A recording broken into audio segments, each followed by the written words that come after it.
MEE।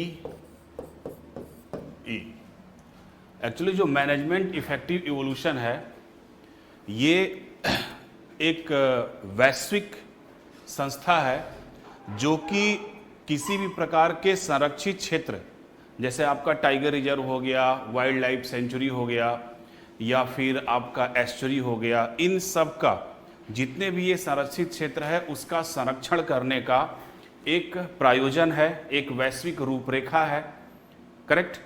और इसके संरक्षण में जितने भी ये सब चीज़ें हैं वो चुनिंदा क्षेत्रों का ये संस्था क्या करती है, मूल्यांकन करती है कि वहाँ पर जितने भी एनिमल्स हैं या पौधे हैं वाइल्ड लाइफ सेंचुरी में, टाइगर रिजर्व सेंटर में वगैरह में, उनका पर्याप्त रूप से संरक्षण हो रहा है कि नहीं हो रहा है, कोई वहाँ पे जो इंटरनेशनल रूल्स है, रेगुलेशन है, उसका पालन हो रहा है कि नहीं हो रहा है। और जुलाई 2019 में, अभी रिसेंटली जुलाई 2019 में टाइगर रिजर्व प्रबंधन के प्रभावशाली मूल्यांकन को जारी किया गया है, जिसमें मध्य प्रदेश के पेंच, सुना होगा आप लोगों ने, मध्य प्रदेश के पेंच टाइगर रिजर्व को इन्होंने एक तरीके से स्कोरिंग टाइगर रिजर्व का नाम दिया गया। ठीक है। तो अब आप आते हैं क्वेश्चन पे, मैनेजमेंट इफेक्टिव इवोल्यूशन। तो मैनेजमेंट इफेक्टिव इवोल्यूशन, इसमें कौन सा ऑप्शन हो रहा है? केंद्रीय बैंकों द्वारा निष्पादित, ये हो नहीं सकता है। अभी मैंने क्या बताया कि जितने भी वाइल्ड लाइफ सेंचुरी हैं, टाइगर रिजर्व हैं, या फिर जितने भी संरक्षित क्षेत्र हैं, सबसे अच्छा वर्ड है जितने भी संरक्षित क्षेत्र हैं, संरक्षित क्षेत्रों का ये क्या बोलता है, मूल्यांकन करती है। तो इसमें फोर्थ ऑप्शन देखिए, लक्षित वनस्पतियों और जीवों के संरक्षण में संबंधित क्षेत्रों का प्रबंधन और उनकी प्रभावशीलता में वृद्धि। तो पहले क्वेश्चन का बेस्ट ऑप्शन क्या होगा आपका? डी। करेक्ट। नेक्स्ट क्वेश्चन चलते हैं, आपका इन्वायरमेंट का दूसरा क्वेश्चन है आपके बुकलेट पे number 10। Which of the following statement are correct in the context of hydrothermal carbonisation recently in news. हाल ही में समाचार में हाइड्रोथर्मल कार्बनीकरण के संदर्भ में निम्नलिखित में से कौन सा कथन सही है? करेक्ट। अब पहले ये जानेंगे कि HTC है क्या।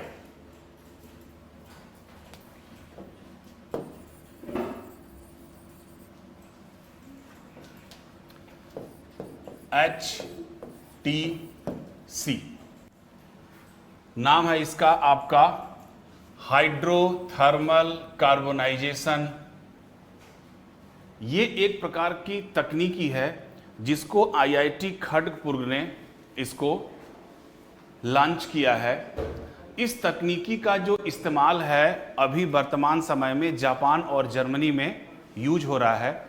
तो इस तकनीकी के तहत क्या होता है कि जो नगर पालिका के ठोस कचरे होते हैं, जो गीले ठोस कचरों का प्रबंधन किया जाता है, तो इस तकनीकी के अंतर्गत क्या होता है कि जो आपका ठोस कचरा है उसको पर्याप्त टेम्परेचर और प्रेशर की उपस्थिति में जब उसको हीट किया जाता है, तो हीट करने के पश्चात इसके जो अपशिष्ट हैं वो आपके बायोफ्यूल और मृदा वनस्पति में परिवर्तित हो जाते हैं। और इस तकनीकी के तहत जो बाई प्रोडक्ट होता है, उस बाई प्रोडक्ट में एक ईंधन केक, जिसको हम लिग्निसाइड केक भी कहते हैं, एक बाई प्रोडक्ट निकलता है। इसको हम हाइड्रोजन जार के रूप में भी बोलते हैं। और ये जो हाइड्रोजन जार होता है ये एक प्रकार के ईंधन की तरह का एक कोयला होता है। करेक्ट। तो इस तकनीकी का फायदा क्या होता है कि एयर पोल्यूशन बहुत हद तक कंट्रोल में हो जाता है। तो यही हमारी तकनीकी है हाइड्रोथर्मल कार्बनाइजेशन। और अभी जापान और जर्मनी में इसी तकनीकी का इस्तेमाल किया जाता है। अब भारत में भी इस तकनीकी का इस्तेमाल शुरू हो गया है और इस तकनीकी को इजाद किया है आपके IIT खड़गपुर ने। ठीक है। तब ऑप्शन में देखते हैं, यह मुख्य रूप से कोयले के समान एक ठोस उत्पाद बनाने में किया जाता है, जैसे मैंने भी बोला हाइड्रोजन चार, दैट इज करेक्ट। यह गीले बायोमास को हाइड्रोकार्बन में परिवर्तित कर सकता है जब इसे 200 से 300 डिग्री सेंटीग्रेड तापमान में गर्म किया जाता है, यह भी सही है। यह व्यवहारिक समस्याओं जैसे कीचड़ के नगरपालिका ठोस अपशिष्ट को हल करने में सहायक है। क्लियर। तो इसका थर्ड ऑप्शन भी करेक्ट है। तो अगर हम ओवरऑल ऑप्शन में देखें तो इसका सभी के सभी ऑप्शन क्या होंगे आपके? करेक्ट होंगे। ठीक, नेक्स्ट चलते हैं। नेक्स्ट क्वेश्चन है आपका फोटो रासायनिक धूम्र प्रदूषण, इसको हम बोलते हैं फोटोकेमिकल स्मोक। बड़ा अच्छा शब्द है, फोटोकेमिकल स्मोक। इन्वायरमेंटल पॉल्यूशन का ये क्वेश्चन है, अक्सर एग्जाम में पूछा जाता है कि व्हाट इज फोटोकेमिकल स्मोक, क्या होता है। तो सबसे पहले हम ये देखेंगे कि स्मोक किसे कहते हैं। स्मोक मीन्स होता है फॉग प्लस स्मोक। पहले सिंपल चीज, fog plus smoke. Actually photochemical smoke जो होता है ये आपका वार्म जो क्लाइमेट है, warm, sunny climate, dry climate, on the basis of sunlight in presence of hydrocarbon and nitrogen oxide. अगर हम इसका सही ढंग से देखें फोटोकेमिकल स्मोक को, तो सूर्य के प्रकाश और हाइड्रोकार्बन, यानी सूर्य के प्रकाश और हाइड्रोकार्बन, इन दोनों की मिलीजुली एक प्रतिक्रिया है और इसी प्रक्रिया के थ्रू एक प्रकार का धुंध, भूरे रंग का धुंध बन जाता है, जो कि अक्सर ये सामान्यतः घनी आबादी वाले शहरों में या फिर गर्म शहरों वाले एरिया में देखा जाता है। अब ये बनता कैसे है? तो अब ये जो फोटोकेमिकल स्मोक है, तो सबसे पहले जो आपके वायुमंडल में जो गैसें हैं, उन गैसों में जो नाइट्रिक ऑक्साइड है,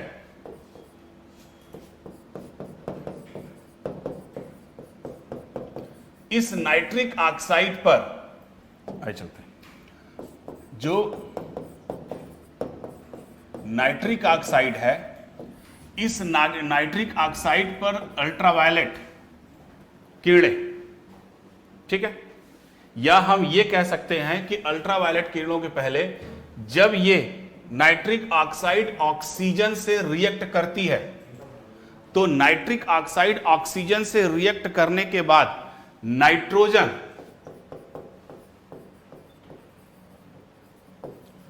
डाइऑक्साइड प्लस नाइट्रोजन डाइऑक्साइड में पहले कन्वर्ट होती है। और नाइट्रोजन डाइऑक्साइड में जैसे ही यह कन्वर्ट होता है, इस नाइट्रोजन डाइऑक्साइड पर अल्ट्रावायलेट किरणों के द्वारा यह पुनः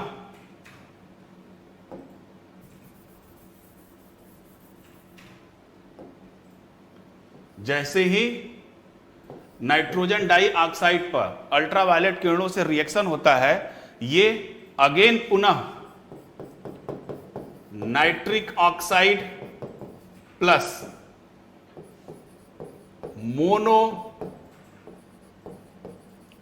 एटॉमिक नाइट्रोजन में कन्वर्ट हो जाती है। ध्यान दीजिएगा, नाइट्रिक ऑक्साइड जब ऑक्सीजन से कन्वर्ट करती है वार्मी सनी क्लाइमेट में, तो ये नाइट्रोजन डाइऑक्साइड में कन्वर्ट होती है। नाइट्रोजन डाइऑक्साइड अल्ट्रावायलेट किरणों के प्रजस में नाइट्रिक ऑक्साइड और मोनो एटॉमिक नाइट्रोजन में ऑक्सीजन में कन्वर्ट होती है। और ये मोनो एटॉमिक जो ऑक्सीजन होता है, वायुमंडल में पुनः ऑक्सीजन से रिएक्ट करके क्या बना लेता है? ओजोन। दूसरी चीज, जो आपका नाइट्रोजन डाइऑक्साइड है, ये पुनः अल्ट्रावायलेट किरणों की उपस्थिति में परऑक्सिल एसिटिल नाइट्रेस प्लस हाइड्रोकार्बन ये भी बनाने के लिए रिस्पॉन्सिबल होता है। तो जैसे ही परऑक्सिल एसिटिल नाइट्रेट, हाइड्रोकार्बन और ओजोन ये तीनों बनते हैं, एक भूरे रंग की धुंध बन जाती है। और इसी भूरे रंग की धुंध को हम बोलते हैं फोटोकेमिकल स्मोक। एक लेयर बन जाता है। इसकी वजह से क्या होता है कि जो बाहर का टेम्परेचर है वो आपके अंदर नहीं आ पाता है और अंदर का टेम्परेचर हीट क्रिएट कर देता है और गर्मी पैदा कर देता है। उसी को हम बोलते हैं फोटोकेमिकल स्मोक। ये अक्सर होता है घनी आबादी वाले एरिया में या फिर गर्म शहरों वालों में। अब आप आते हैं क्वेश्चन पे कि photochemical smoke pollution does not contain पान है, ओजोन है, नाइट्रोजन डाइऑक्साइड ऑब्वियसली है, कार्बन डाइऑक्साइड नहीं है। तो इसमें पूछा है कौन सा कंटेंट में नहीं है, वो कौन सा है आपका कार्बन डाइऑक्साइड। तो इसका बेस्ट ऑप्शन कौन सा होगा, डी। ठीक, चलते हैं नेक्स्ट क्वेश्चन पे। What is the keystone species, बड़ा अच्छा क्वेश्चन है कि कीस्टोन प्रजाति क्या होंगे, कि कीस्टोन होता क्या है। ठीक है, जैसे मान लीजिए आप एक आवास है आपका, हम पर्यावरण पढ़ते हैं तो अक्सर उसमें जीवों की बाहुलता या फिर पौधों की बाहुलता, एक कम्युनिटी या फिर पॉपुलेशन वगैरह को पढ़ते हैं। कीस्टोन एनवायरनमेंट में एक ऐसी प्रजाति होती है जो अपने पर्यावरणीय क्षेत्र में अपने संख्या की वजह से नहीं, अपने कार्यों की वजह से गिनी जाती है। ठीक, मतलब ऐसे जंतु जो अपनी संख्या की वजह से नहीं बल्कि अपने कार्यों की वजह से उनकी उपयोगिता होती है और ये पर्यावरण संरक्षण में सहायक होते हैं। फॉर एग्जाम्पल अगर हम बात करें तो मान लीजिए जैसे एक जंगल है,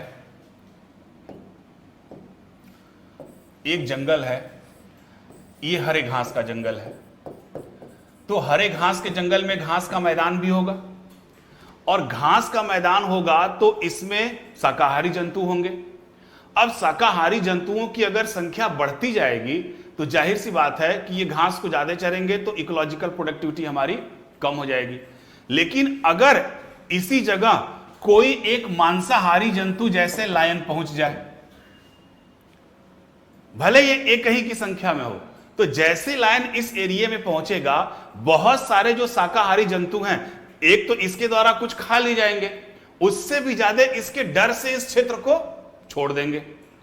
तो ये संख्या में अधिक नहीं है लेकिन इसका ये कार्य है, इस कार्य की वजह से ये इस जगह की इकोलॉजिकल मेंटेनेंस को क्या कर दे रहा है, सही कर दे रहा है। यानी इकोलॉजिकल बैलेंस क्या कर दे रहा है, सही कर रहा है। तो ऐसी प्रजाति जो अपनी संख्या से नहीं अपने कार्यों के द्वारा पहचानी जाती हैं, उन्हीं प्रजातियों को हम बोलते हैं कीस्टोन प्रजाति। और ये प्रजाति पर्यावरण संरक्षण में सहायक होती हैं। इसके साथ साथ जो कीस्टोन प्रजातियां होती हैं सामान्यतः देखा जाता है कि ये मांसाहारी होती, कीस्टोन प्रजातियां मांसाहारी होती हैं।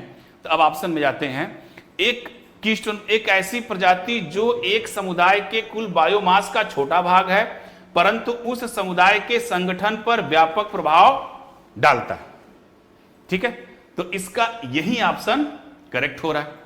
सामान्य प्रजाति बिल्कुल नहीं, दुर्लभ प्रजाति है ही नहीं है, एक प्रभुत्व वाली प्रजाति बिल्कुल नहीं। ठीक है, तो इसका बेस्ट ऑप्शन कौन सा होगा आपका, ए, करेक्ट। चलते हैं, तो पहले हम लोग डिस्कस करते हैं कि इकोलॉजिकल फुटप्रिंट होता क्या है। तो इकोलॉजिकल फुटप्रिंट का मतलब होता है पारिस्थितिकी पदचिन्ह। जैसे पहले समझते हैं हम लोग कि पारिस्थितिकी पदचिन्ह है क्या। इसका इस्तेमाल या इस टर्मिनोलॉजी का इस्तेमाल अक्सर ह्यूमन के फील्ड में किया जाता है कि किसी भी मानव को अपना पूरा जीवन निर्वाहन करने के लिए, किसी भी मानव को अपना पूरा जीवन निर्वाहन करने के लिए जितनी आवश्यक यानी कम से कम जितनी आवश्यक जमीन की आवश्यकता होती है जहां पर वो अपना पूरा जीवन निर्वाहन कर सके, तो वही उसका जो जीवन निर्वाहन का जो क्षेत्र होता है, जो जगह होता है, जो स्पेस होता है, उसी स्पेस को हम बोलते हैं पारिस्थितिकी पदचिन्ह। ठीक है, यानी कि पारिस्थितिकी पदचिन्ह का मतलब किसी भी ह्यूमन को पूरा जीवन निर्वाहन करने के लिए उसके लिए आवश्यक न्यूनतम भूमि या न्यूनतम आवासीय क्षेत्र। ऑप्शन पे आते हैं, नवीकरण संसाधन जिसका उपयोग अनिश्चित काल के लिए किया जा सकता है। नवीकरण के द्वारा प्राकृतिक संसाधन के गिरावट को रोकना, बिल्कुल नहीं। पृथ्वी के नवीकरणीय संसाधन का व्यक्तिगत उपभोग, मैंने बताया था ना, ह्यूमन को अपना जीवन निर्वाहन करने के लिए जितनी भी जमीन की आवश्यकता होती है रिक्वायर्ड वो। तो इसका थर्ड ऑप्शन बेस्ट करेक्ट होगा, पृथ्वी के नवीकरण संसाधनों का व्यक्तिगत उपयोग, करेक्ट। नेक्स्ट क्वेश्चन पे चलते हैं, क्वेश्चन नंबर 14। एनजीटी, बड़ा अच्छा क्वेश्चन है ये, national green tribunal. Which of the following is true about national green tribunal? It was establish in 2010। तो जो नेशनल ग्रीन ट्रिब्यूनल है, नेशनल ग्रीन ट्रिब्यूनल की स्थापना हुई थी 18 अक्टूबर 2010 को, और ये जो संस्था है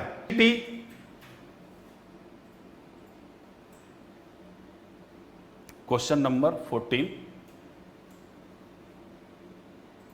तो अब नेशनल ग्रीन ट्रिब्यूनल के हम अब ऑप्शन में जाते हैं। अभी मैंने बताया कि नेशनल ग्रीन ट्रिब्यूनल क्या है, एक न्यायिक प्राधिकरण है जो पर्यावरण से संबंधित मामलों को क्या करती है। फर्स्ट ऑप्शन में इसके चलते हैं, देखते हैं। इसकी स्थापना 2010 में की गई।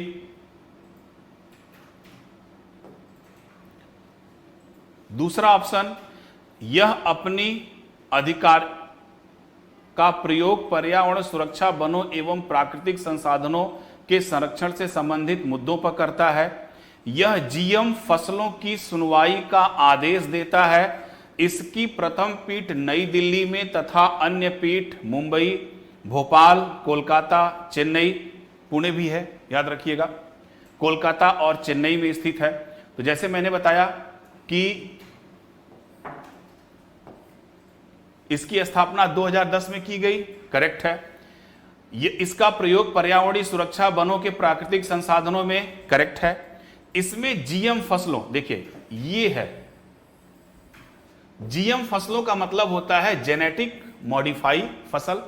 जेनेटिक मॉडिफाई फसल का मतलब ऐसे फसल जो जीन रूप से रूपांतरित हो, यानी कि जैव प्रौद्योगिकी का प्रयोग करके जिन फसलों में उनके अंदर कोई बाहर से जीन डाला जाता है जो उनके अंदर नेचुरली उपस्थित नहीं होता है, तो ऐसे फसल को हम बोलते हैं जीएम क्रॉप्स, जेनेटिक मॉडिफाई या जैव रूपांतरित फसल। जैसे आप लोगों ने सुना होगा बीटी कॉटन, बीटी कपास, बीटी बैगन वगैरह, या अभी हाल ही में बहुत एक चर्चित मामला था जीएम सरसों। तो ये सब कैसे हैं? जीएम क्रॉप है।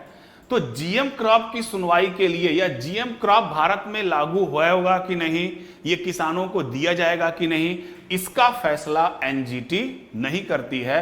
उसका फैसला करती है आपकी एक दूसरी संस्था है जिसका नाम है आपका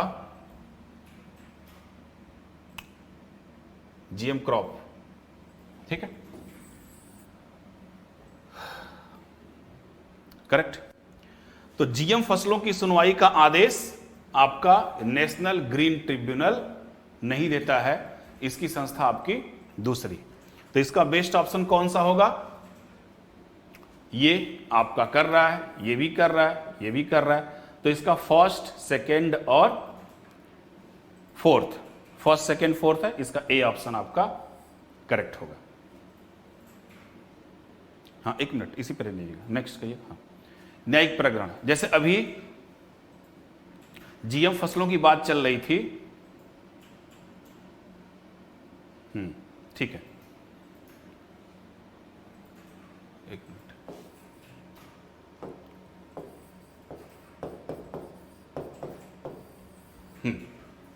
अब थोड़ा सा जीएम क्रॉप हो रहा है तो ये भी सुन लीजिए कि ऑप्शन क्यों नहीं होगा। एक संस्था है भारत सरकार की, उसको बोलते हैं जेनेटिक इंजीनियरिंग अप्रूवल कमेटी। तो भारत में जो जीएम फसलों का निर्धारण है कि जो ये जीएम फसलें हैं ये किसानों को दिया जाएगा कि नहीं दिया जाएगा, एक्चुअली जो जीएम क्रॉप है, तो जैसे आप जानते हैं बीटी कॉटन, बीटी कॉटन का मतलब होता है बेसिलस थ्यूरेंजिएंसिस।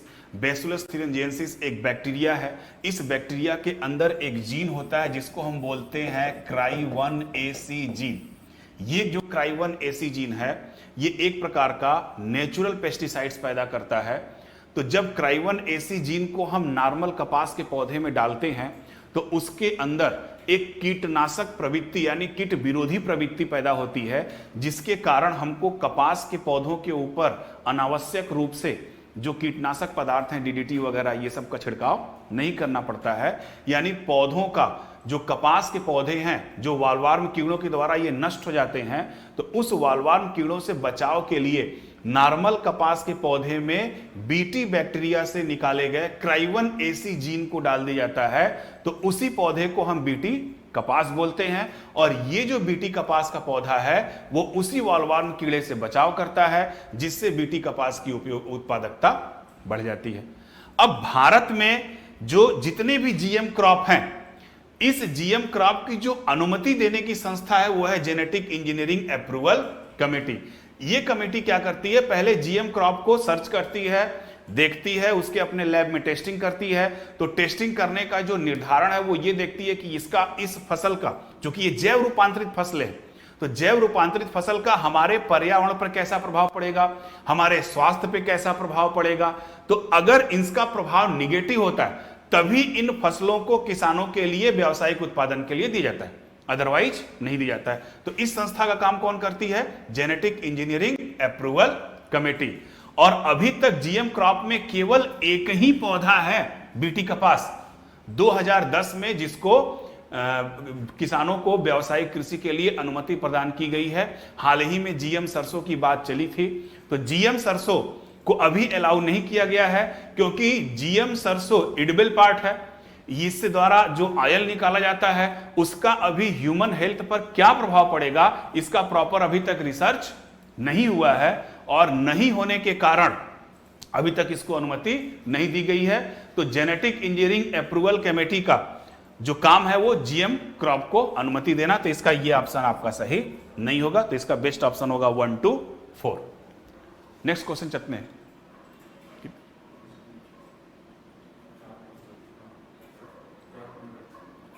नेक्स्ट चलते हैं, निम्नलिखित में से कौन सा सागरीय पारिस्थितिकी तंत्र के संदर्भ में सही है। पहला है, इसकी उत्पादकता सभी पारिस्थितिकी तंत्रों में उच्चतम होती है। बिल्कुल सही। आप लोगों को कंफ्यूजन होगा कि ट्रॉपिकल रेन फॉरेस्ट की उत्पादकता ज्यादा होती है, जबकि ऐसा नहीं है, क्योंकि आपको पता है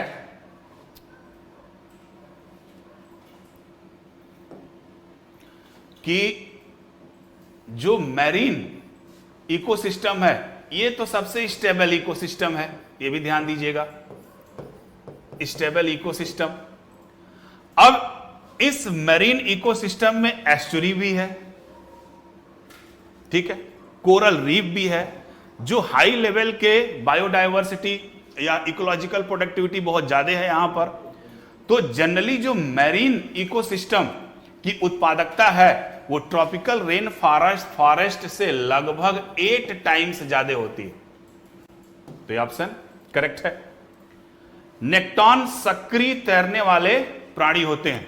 तो जो नेक्टॉन होते हैं समुद्र में धारा के विपरीत तैरने वाले बड़े स्तनधारी होते हैं, ठीक है, उनको हम बोलते हैं नेक्टॉन। इसमें आपका शार्क मछली, स्क्वैड ऑक्टोपस जितने भी हैं या मैरीन मैमल्स हैं वो सब आते हैं। बेंथोस समुदाय के प्राणी, benthic organism are confined to the ocean floor. समुद्र के तल पर, समुद्र के तल के समीप रहने वाले जितने भी पौधे और जंतु हैं वो किसके अंतर्गत आते हैं, बेंथिक कैटेगरी में आते हैं, ठीक है। जैसे बाइबेल है, आपका मुजेल है, सीवीड्स है, जोस्ट्रा है, वगैरह वगैरह। तो इसका हाँ चौथा ऑप्शन जाते हैं, जलवायु परिवर्तन का सर्वाधिक प्रभाव इस पर होता है। ध्यान दीजिएगा इस क्वेश्चन पे, जलवायु परिवर्तन का सर्वाधिक प्रभाव इस पर होता है। अभी मैंने बताया कि मैरीन जो इकोसिस्टम होता है बहुत स्टेबल होता है, तो जलवायु परिवर्तन का सर्वाधिक प्रभाव इस पे नहीं होता है, यानी दूसरे जितने भी आपके ट्रॉपिकल रेन फॉरेस्ट टेम्परेट वगैरह है उससे इस पर कम प्रभाव पड़ता है। तो इसका first option correct, second option correct, third option correct. तो 1 2 3 इसका करेक्ट है, तो इसका option C is correct. Next आइए, क्वेश्चन नंबर 16, भारत के जैव विविधता अधिनियम के संदर्भ में निम्नलिखित में से कौन सा कथन सही है। ठीक, तो जैव विविधता एक टर्म आया है। जैव विविधता क्या होता है, किसी भी प्राकृतिक प्रदेश में, किसी भी प्राकृतिक प्रदेश में जीव जंतुओं की जितने भी जीव जंतुओं की स्थानीय बहुलता होती है उन सभी को हम बोलते हैं जैव विविधता। अब इस जैव विविधता के संरक्षण के लिए 22 मई 1992 को नैरोबी में एक सम्मेलन हुआ जिसको हम कन्वेंशन ऑफ बायोडायवर्सिटी के नाम से जानते हैं। इसमें क्या किया गया, कन्वेंशन ऑफ बायोडायवर्सिटी में फर्स्ट और 22 मई को इंटरनेशनल बायोडायवर्सिटी डे भी मनाते हैं, क्योंकि उसी दिन कन्वेंशन ऑफ बायोडायवर्सिटी का कॉन्सेप्ट लाया गया। और इसमें 3 चीजों पर विशेष ध्यान दिया गया। पहला चीज था जैव विविधता का संरक्षण, दूसरा था जैव विविधता का संपोषणी उपयोग, और तीसरा था आनुवंशिक संसाधनों से प्राप्त लाभों में निष्पक्ष एवं एक समान भागीदारी का प्रस्ताव। और इसी कन्वेंशन ऑफ बायोडायवर्सिटी को देखते हुए भारत सरकार ने सन 2002 में जैव विविधता अधिनियम लाई।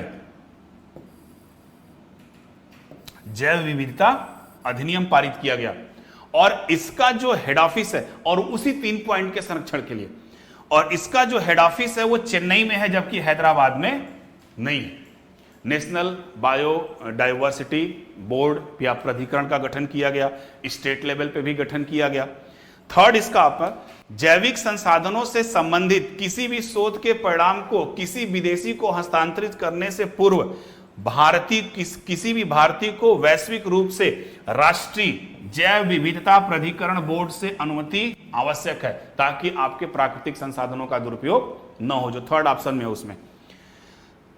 हकीम और वैद्यों को जैविक संसाधनों तक देश के भीतर कहीं भी पहुंच से मुक्त होगा, यानी जो भारतीय लोग हैं वो हमारे प्राकृतिक संसाधनों तक पहुंच सकते हैं। ये जैव विविधता के भारतीय अधिनियम में ये मेंशन है।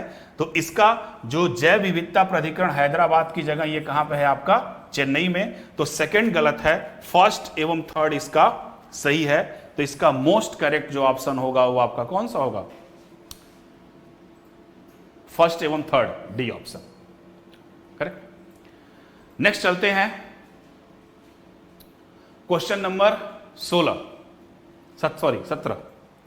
एक टर्म आया है अर्थर्न पॉट, मृदा जार। आपको पता है मृदा मीन्स मिट्टी, जार मीन्स एक तरीके से हम बर्तन भी कह सकते हैं, ठीक। तो जो मृदा जार होती है, मृदा जार का शाब्दिक अर्थ मतलब होता है मिट्टी के बने बर्तन, क्लियर। जो भारत में मृदा जार को इको मार्क के रूप में चुना है, इसका मतलब क्या है, वो इसलिए है क्योंकि एक तो ये साधारण मिट्टी से बने हुए हैं, और साधारण मिट्टी से जो बर्तन बने हुए हैं उसमें प्राकृतिक संसाधनों का प्रयोग किया गया है, और इसमें खतरनाक अपशिष्टों, जितने भी खतरनाक अपशिष्ट हैं वो इसके द्वारा पैदा नहीं होते हैं। यानी अगर खतरनाक अपशिष्ट से हमारा बचाव होता है तो जाहिर सी बात है यह हमारे लिए स्वास्थ्यवर्धक एवं सुरक्षापूर्ण उत्पादों को क्या करते हैं, बनाते हैं। इसीलिए आपके जो मृदा जार हैं वो इको मार्क के रूप में चिन्हित किए गए हैं, ठीक है। तो इसका बेस्ट ऑप्शन कौन सा होगा, मनुष्य के लिए सर्वाधिक स्वास्थ्यवर्धक और इच्छापूर्ण उत्पादों को प्रयुक्त करना। तो इसका डी ऑप्शन आपका करेक्ट होगा। नेक्स्ट क्वेश्चन चलते हैं। स्टेज 6 के मानदंडों के संदर्भ में निम्नलिखित कथनों का प्रयोग कीजिए। तो सबसे पहले हम देखते हैं कि भारत स्टेज क्या है। एक्चुअली जो गाड़ियों से धुआं निकलता है, जो इमिशन होता है, उसमें सल्फर के ऑक्साइड, नाइट्रोजन के oxide, lead, hydrocarbon, carbon monoxide वगैरह निकलते हैं, जो हमारे पर्यावरण को बहुत हद तक दूषित करते हैं, विशेष तौर से शहरी क्षेत्र में, क्योंकि शहरी क्षेत्र में गाड़ियों की संख्या, कारों की संख्या ज़्यादा है। तो सबसे पहले पर्यावरण को सही करने के लिए और एयर पॉल्यूशन को रोकने के लिए यूरोपीय संघ द्वारा सन 1992 में यूरो उत्सर्जन मानक लाया गया, और इसी यूरो मानक को देखते हुए भारत सरकार ने 2000 में, सन 2000 में भारत स्टेज को लाई, और इस भारत स्टेज के तहत याद रखिएगा 2000 में भारत स्टेज लाया गया, और इस भारत स्टेज के तहत सबसे पहले 4 जो हमारे मेट्रो सिटी हैं, उन 4 मेट्रो सिटी में BS सेकंड को लागू किया गया, यानी भारत स्टेज सेकंड को लागू किया गया। कब? सन 2000 में। और उसके बाद अप्रैल 2015 में, अप्रैल 2015 में देश के 63 शहरों में BS4 लागू किया गया, BS4 लागू किया गया, जबकि शेष शहरों में BS3 लागू किया गया। 2000 में भारत स्टेज मानक लाया गया, जिसका आधार था यूरो उत्सर्जन, अब इस यूरो उत्सर्जन के आधार पर भारत स्टेज फर्स्ट लागू किया गया। अप्रैल 2015 में 63 शहरों में भारत स्टेज 4 लागू किया गया, जबकि शेष शहरों में क्या लागू किया गया? Bharat stage 3rd। अब 3 अप्रैल 2017 को सुप्रीम कोर्ट के आदेश के अनुसार पूरे भारत में BS4 इंजन को लागू किया गया, पूरे भारत में। और 2020 से, अप्रैल 2020 से BS4 इंजन के रजिस्ट्रेशन को सुप्रीम कोर्ट के आदेश के द्वारा बंद कर दिया गया, क्योंकि 2020 में भारत सरकार सीधे BS6 को ला रही है।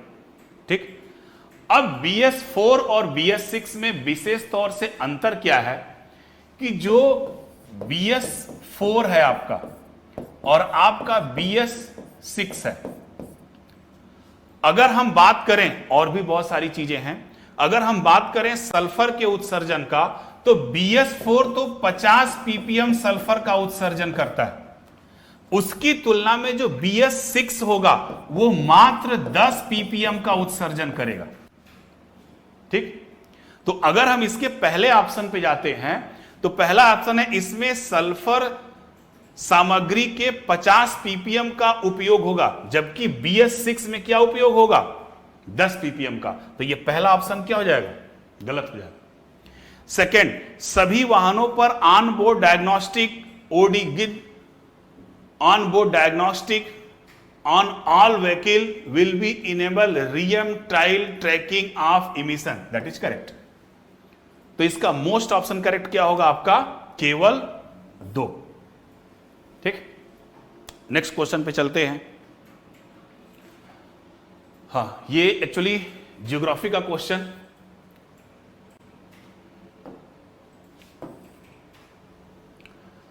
मैग्नीज तत्व गहरे सागरीय सतह पर पाए जाते हैं तथा विभिन्न पदार्थों के स्रोत हैं। भारत इस संसाधन के दोहन के लिए उपयुक्त निवेश करता है। यह संसाधन क्या है? ठीक, तो एक्चुअली जुलाई 2020 में डीप ओशियन मिशन को मंजूरी दी गई। नियर अबाउट 8,000 करोड़ रुपए के साथ इसको स्वीकृति प्रदान की गई। अक्टूबर 2019 में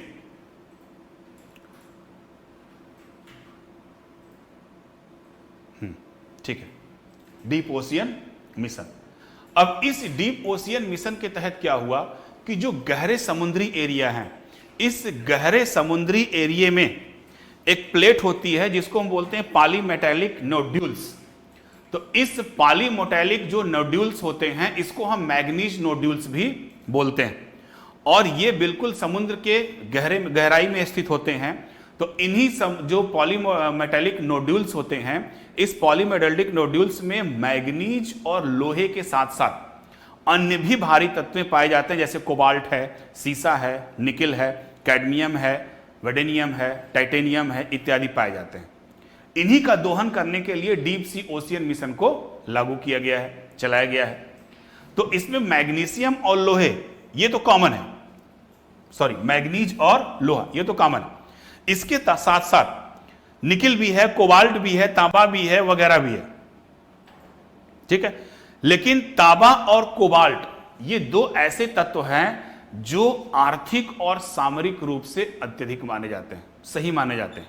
ठीक है, तो मैग्नीज और लोहे के साथ साथ मेन हमारा फोकस किस पे होगा? तांबा और कोबाल्ट। निकिल पे भी होगा, ऐसे बात नहीं कि निकिल पे नहीं होगा, निकिल पे भी है, लेकिन तांबा और कोबाल्ट पे ज्यादा फोकस होगा क्योंकि ये जो हैं आर्थिक और सामरिक महत्व के माने जाते हैं। तो इसका बेस्ट ऑप्शन आपका होगा D 39। Wetland day is celebrate on, पता होगा आप लोगों को, यह मनाया जाता है 2 फरवरी को। वेटलैंड डे कब मनाया जाता है आपका? 2 फरवरी को। क्यों 2 फरवरी को मनाया जाता है? वेटलैंड क्या है? जो आर्द्र भूमि होते हैं, एक तरीके से ये नम भूमि होते हैं जहां पे साल भर कंटिन्यू पानी फ्लो होता रहता है। मार्श भूमि या फिर दलदल भूमि इसके अंतर्गत आते हैं, यानी सिंपल सी बात है, बिल्कुल नम भूमि, और जिनकी गहराई 6 मीटर से अधिक नहीं होनी चाहिए। ये आपके नेचुरल प्लेस भी हो सकते हैं, मैनमेड प्लेस भी हो सकते हैं। अब जो वेटलैंड एरिया है इनकी इकोलॉजिकल प्रोडक्टिविटी बहुत ज्यादा होती है, जिसके कारण यहां पे जैव विविधता भी प्रचुर मात्रा में पाई जाती है। बट मानव दोहन के कारण ये जो आर्द्र भूमि क्षेत्र हैं यहां पर डिस्टरबेंस उत्पन्न हुआ, इनका क्षरण होने लगा। तो सबसे पहले इस आर्द्र भूमि के संरक्षण के लिए 2 फरवरी 1971 को ईरान के रामसर नामक प्लेस पर एक सम्मेलन हुआ, जिसमें आर्द्र भूमियों के संरक्षण की बात की गई। इस सम्मेलन को हम रामसर सम्मेलन के भी नाम से जानते हैं। इसमें आर्द्र भूमियों की पहचान भी की गई और आर्द्र भूमियों की पहचान करके उनके संरक्षण की बात की गई। तो अगर हम रामसर सम्मेलन 2 फरवरी 1971 को हुआ, अगर हम रामसर सम्मेलन की बात करें और अपने भारत के संदर्भ में हम बात करें तो एट प्रेजेंट टाइम में लगभग 37 ऐसे स्थान हैं जिनको हम रामसर सूची में शामिल किए हुए हैं। पहले 26 था, 2 साल भर पहले एक और शामिल हुआ, 27 हुआ और अभी हाल में 10 प्लेस को और शामिल किया गया है। तो ये कब पहला सम्मेलन हुआ? 2 फरवरी 1971 को। अभी इसमें कितने साइट हैं? 37 साइट है, जिसको हम रामसर साइट भी बोलते हैं। तो पहला सम्मेलन 2 फरवरी 1971 को होने के कारण हम वेटलैंड डे कब मनाते हैं? 2 फरवरी। ठीक है, नेक्स्ट क्वेश्चन चलते हैं, क्वेश्चन नंबर 53।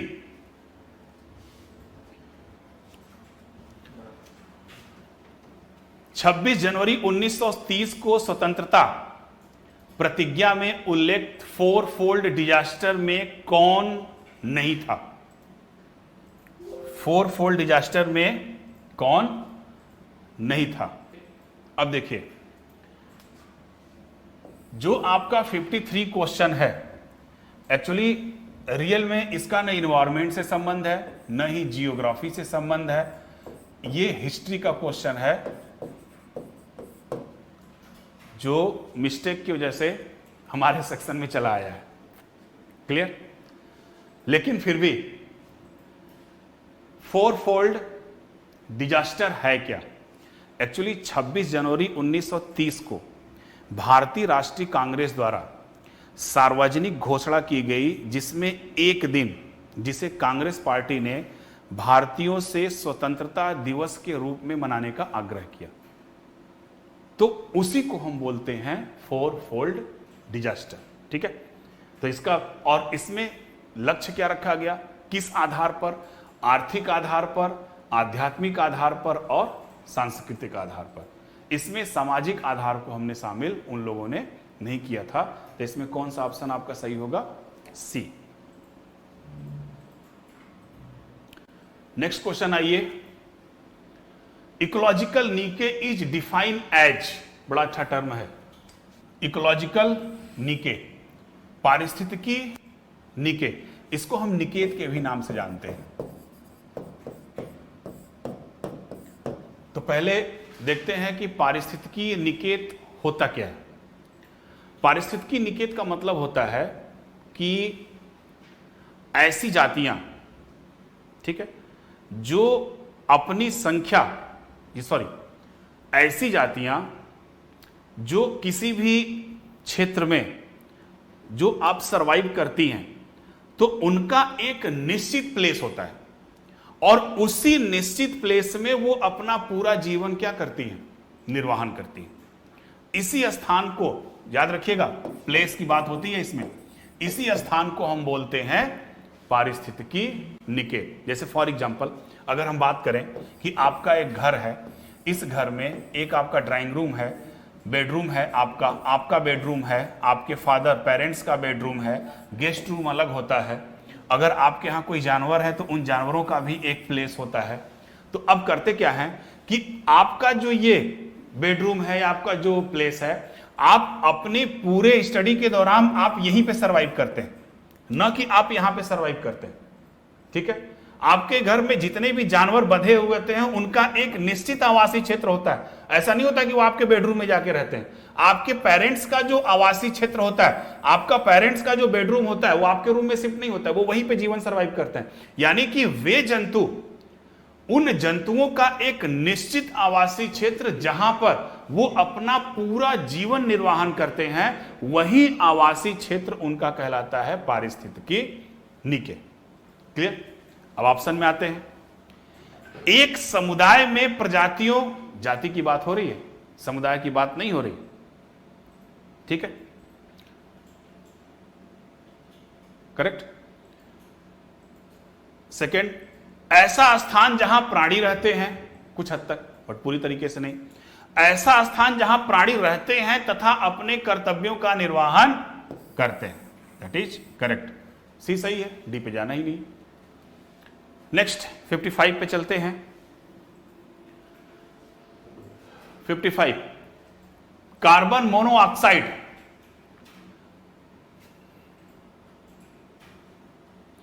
कार्बन मोनोऑक्साइड जो वाहनों द्वारा निकलता है, किस प्रकार के ऑक्सीजन का परिवहन शारीरिक ऊतकों में जाने से रोकता है? कार्बन मोनोऑक्साइड, पहले तो हमारे शरीर में जो ऑक्सीजन का परिवहन होता है वो ऑक्सी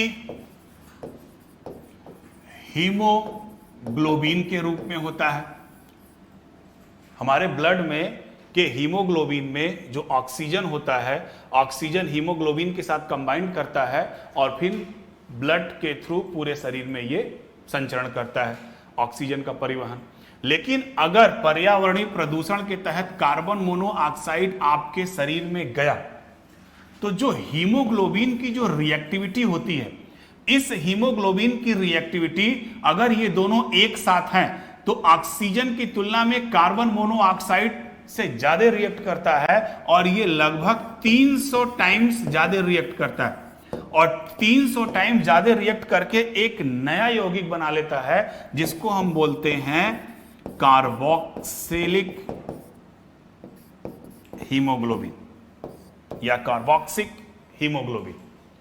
और जैसे ही ये कार्बोक्सिक हीमोग्लोबिन बनता है, जो हमारे रेड ब्लड सेल्स हैं, जो बाइकैनकेव शेप में होते हैं, लाल रुधिर जो कणिकाएं होती हैं, इसी कार्बोक्सिलिक एसिड कार्बोक्सिलिक हीमोग्लोबिन की उपस्थिति में इनका आकार कैसा बेंड होने लगता है, ये मुड़ने लगती हैं और आपके शरीर में ऑक्सीजन की कमी होने लगती है, और ऑक्सीजन की कमी होने के कारण हाइपोक्सिया जैसी कंडीशन उत्पन्न हो जाती है, यानी आपका दम घुटने लगता है और धीरे धीरे फिर आप मृत्यु की तरफ भी जा सकते हैं अगर तुरंत आपको ऑक्सीजन प्रोवाइड नहीं किया गया तो बॉडी में जो कार्बन मोनोऑक्साइड है वो किसके लिए रिस्पॉन्सिबल है? कार्बोक्सिक हीमोग्लोबिन के लिए। अब ऑप्शन में आते हैं।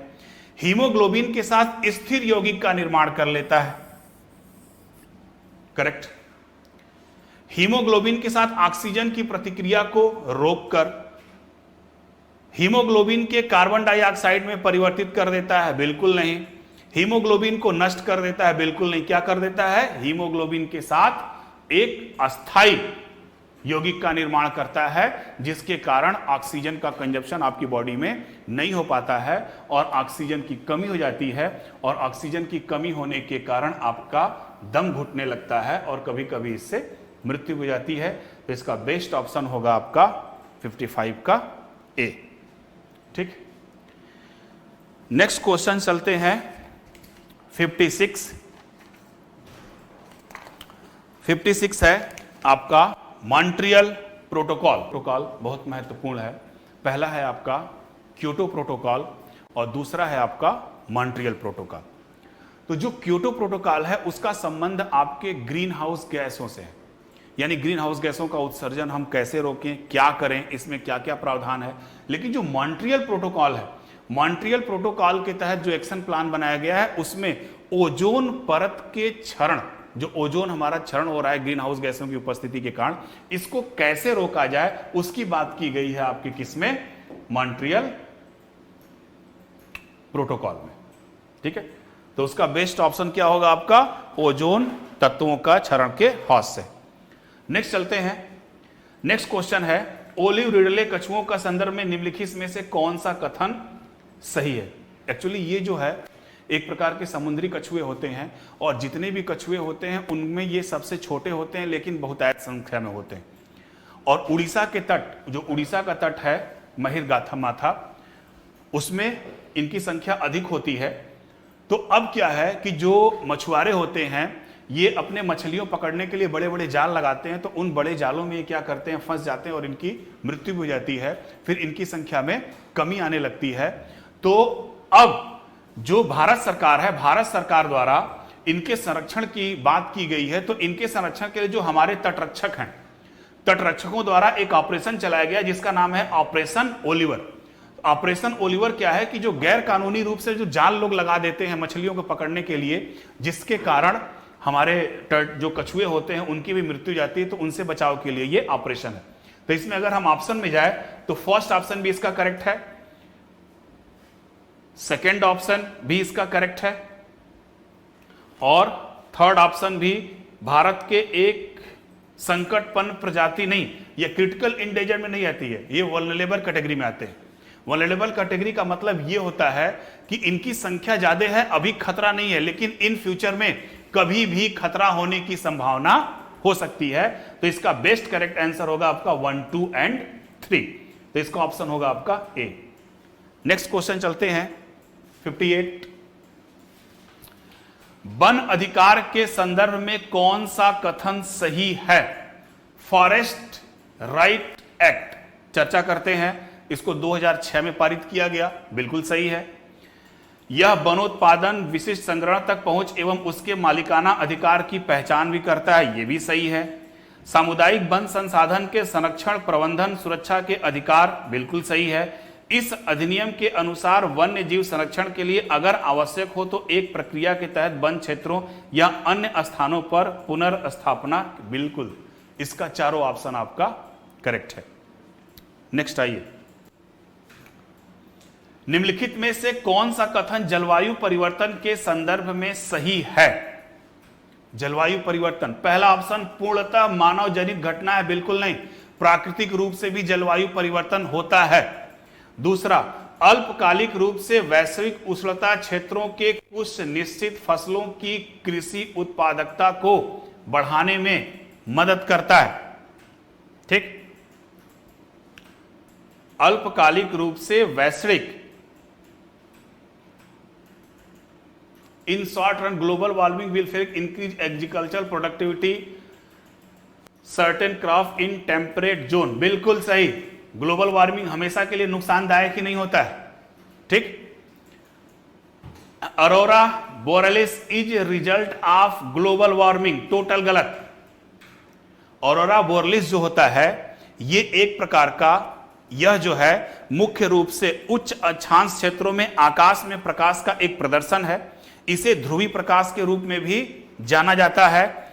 इसे उत्तरी रोशनी भी कहा जाता है। ये 100 से 400 किलोमीटर की ऊंचाई पर अक्सर पाए जाते हैं और ये संकेत देते हैं या ये प्रदर्शित करते हैं कि हमारा जो सूर्य है विद्युत रूप से पृथ्वी से क्या हुआ है, जुड़ा हुआ है। ये वायुमंडल के, जो हमारा पृथ्वी का ऊपरी वायुमंडल है, ऑक्सीजन और नाइट्रोजन के साथ जैसे अंतरिक्ष में तेजी से बढ़ते हैं तो इलेक्ट्रॉनों के बीच में परस्पर टकराव से ये उत्पन्न होता है, ठीक है।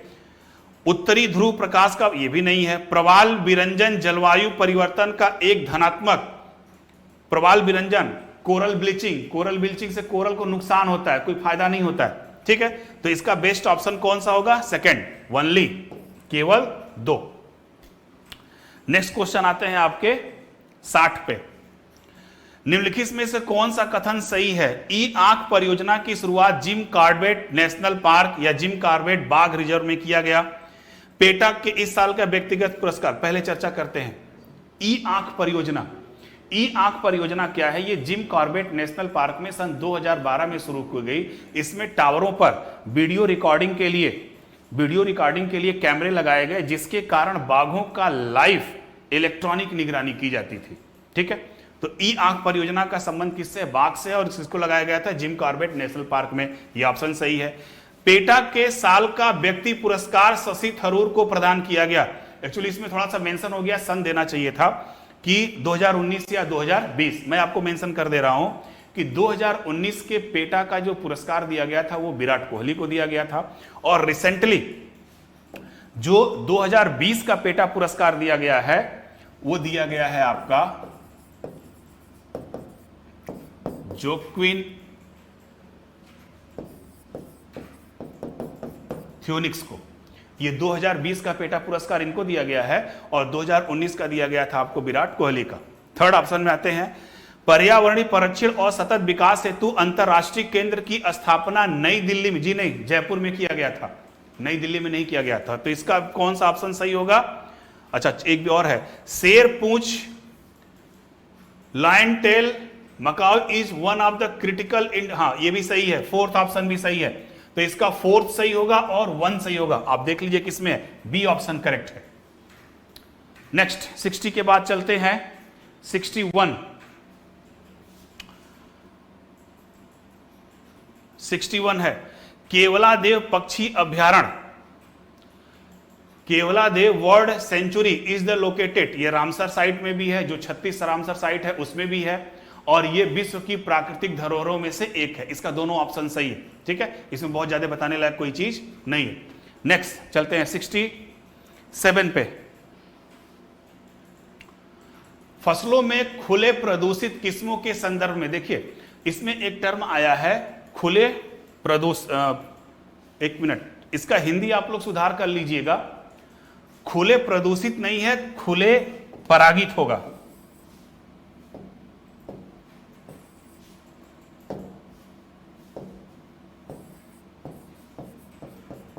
इसका इंग्लिश ऑप्शन सही है, थोड़ा सा मिस्टेक हो गया हिंदी में, खुले परागित। तो खुले परागित का मतलब यह होता है कि आमतौर पर इस शब्द का इस्तेमाल किया जाता है कि पक्षियों, कीटों, हवा या मानवों के द्वारा प्राकृतिक रूप से परागित पौधों के संदर्भ में, ठीक है, यानी पक्षियों, कीटों या फिर आपका हवा या मानव, इनके द्वारा जो प्राकृतिक रूप से परागण की प्रक्रिया कराई जाती है उसके लिए हम ओपेल पॉलिनेटेड वैरायटी का इस्तेमाल करते हैं, ठीक है। तो ये फसलों की किस्में हैं जिनका परागण प्राकृतिक तंत्रों के द्वारा की जाता है, ये भी सही है। भारत में कपास और मक्का की अधिकांश खेती, याद रखिएगा मक्का की तो होती है लेकिन कपास का खेती नहीं।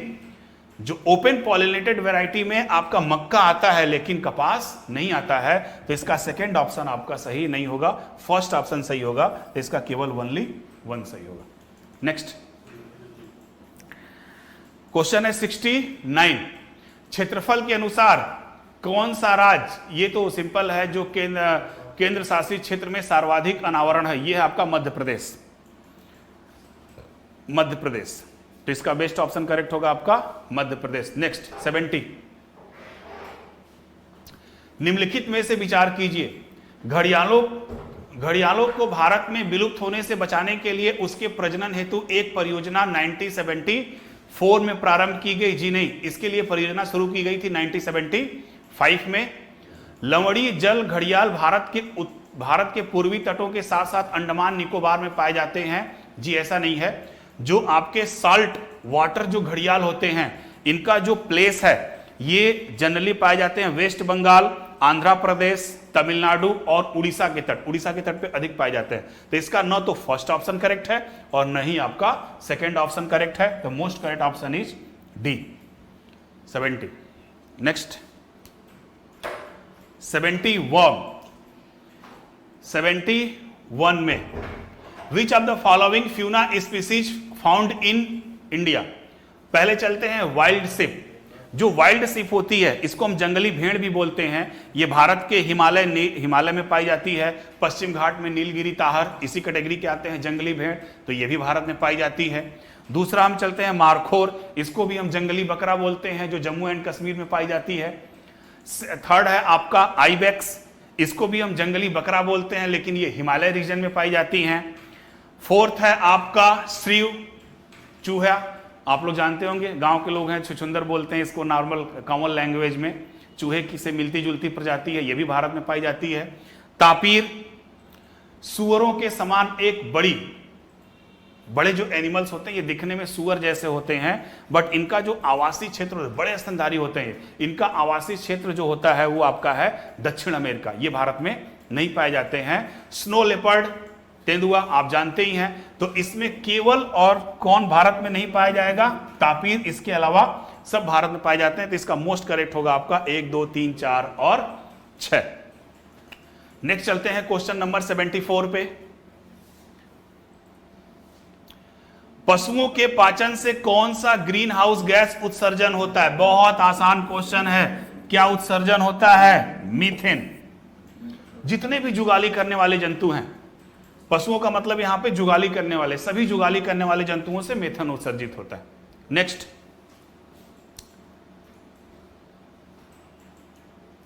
84, निर्माण और विध्वंस, construction and demolition waste management rules have been laid down under the which of the, ये तो पर्यावरण प्रदूषण संरक्षण अधिनियम 1986, पर्यावरण संरक्षण अधिनियम के तहत ही आपका निर्माण एवं विध्वंसक अपशिष्ट अधिनियम को लाया गया। 74 के बाद है आपका, 84 के बाद है आपका last question, sustainable agriculture. Sustainable का मतलब होता है सतत कृषि। सतत कृषि का मतलब होता है सामाजिक कृषि प्रौद्योगिकी में जितने भी नवीकरण है वो बिना संसाधनों के अतिदोहन के लाभ। जैसे आपको पता है कि सस्टेनेबल डेवलपमेंट क्या होता है, सतत विकास का मतलब होता है प्राकृतिक संसाधनों का हम उपयोग करते हुए ऊर्जा की आवश्यकताओं को पूरा भी कर लें और आगे आने वाली पीढ़ियों के लिए हम ऊर्जा का संरक्षण भी कर लें। तो सेम वही कॉन्सेप्ट आपका यहां पे भी लगेगा। तो सतत कृषि में अगर हम देखें तो सामाजिक कृषि प्रौद्योगिकी और उपलब्धियों का क्रियान्वयन, ये भी सही हो सकता है। विभिन्न संसाधनों के अतिदोहन में लाभ, ये भी सही है। स्थानीय विषयपित उपागम, बिल्कुल सही है। कृषि के लक्ष्य और जीवन स्तर पर विचार, यानी इसका चारों के चारों ऑप्शन आपके बिल्कुल सही है। तो 93 पर कौन ऑप्शन सही होगा आपका? डी। ठीक है, ओके, थैंक यू। इतने क्वेश्चन आप थे ecological environment. Next test discussion में हम लोग फिर मिलते हैं। Thank you.